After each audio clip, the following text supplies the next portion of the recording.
আসসালামু আলাইকুম। তো অনেক মা জিজ্ঞাসা করেন যে ডাক্তার সাহেব, যে বাচ্চার হার্টবিট কত সপ্তাহে কত হওয়া উচিত বা এর আশেপাশে থাকা স্বাভাবিক?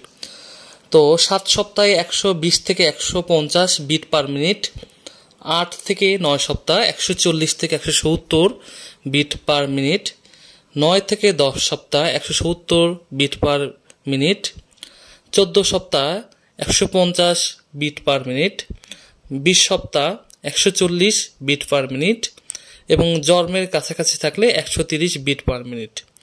তবে গড় স্বাভাবিক রেঞ্জ হচ্ছে হার্টবিটের 110 থেকে 160, অনেক বইয়ে 120 থেকে 180ও লেখা আছে। তো আপনারা এখানে হার্টবিটের রেঞ্জ দেখতে পাচ্ছেন।